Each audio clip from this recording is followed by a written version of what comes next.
Well, now to our other top story. The teen accused of stabbing his mother to death in Springfield is found not guilty by reason of insanity. Jonathan Long was initially charged as an adult with first-degree murder and aggravated domestic battery. This in the death of 51-year-old Misty Long back in 2024. Our Spencer Davis joins us now to break down the verdict. Spencer? Prosecutors say Jonathan Long stabbed his mother around 100 times, court filings say. Long, who was 16 at the time, believed his mother killed his family. Now, Long opted for a bench trial that lasted less than 30 minutes. A doctor testified Long suffered from chronic psychotic process, meaning he was having regular psychotic episodes at the time of the incident. Misty was killed in June 2024 in her home on Shadowfax Drive in Springfield.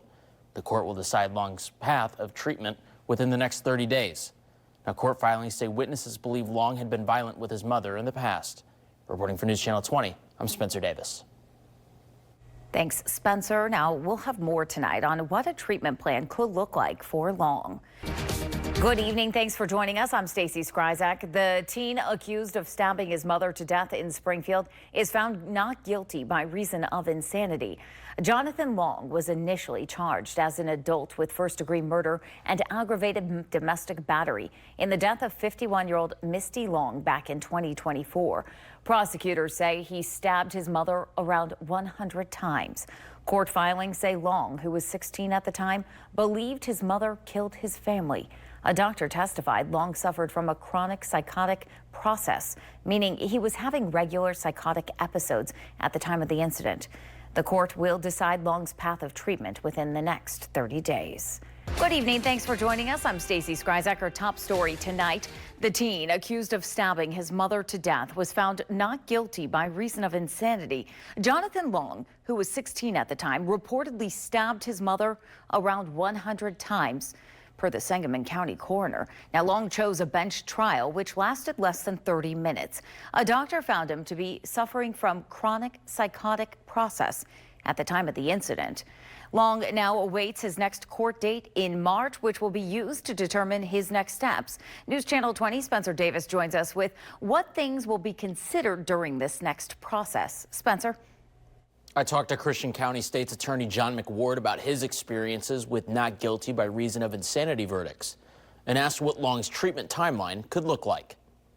When Jonathan Long was arrested, he was charged with first-degree murder, aggravated battery, and unlawful use of a weapon.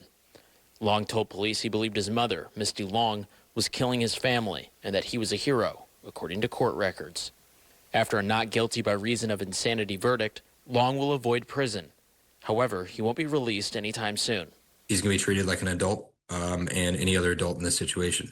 So by my account, my estimate is that he probably will do upwards of 45 years. That's a straight, 45 years. To be released, Long will have to pass a psychological evaluation, and a judge will have to agree with the findings. Until a doctor, such as Dr. Pon or Dr. Killian, someone of that nature, can safely assure that they are able to be released to the public. As for where Long will be committed, it remains to be seen. However, he'll likely be entrusted to the Department of Human Services. He's going to have to be placed in a facility immediately because he's not able to safely be in the public. Department of Human Services will be the primary director or the primary movement to get that person where he needs to be. Similar to if he was sentenced to prison, Long will likely have the ability to appeal for parole, which could come 20 years into his treatment. At 37, he would be potentially eligible for parole. And that's when his public defender in Springfield, Sangamon County, would then petition the court, have him reevaluated. Long is set to have another examination within the next 30 days. Where Long will be treated and for how long will be decided at his next court date. Reporting for News Channel 20, I'm Spencer Davis. Thanks, Spencer. Now, Long will be back in court March 6th at 10:30 in the morning.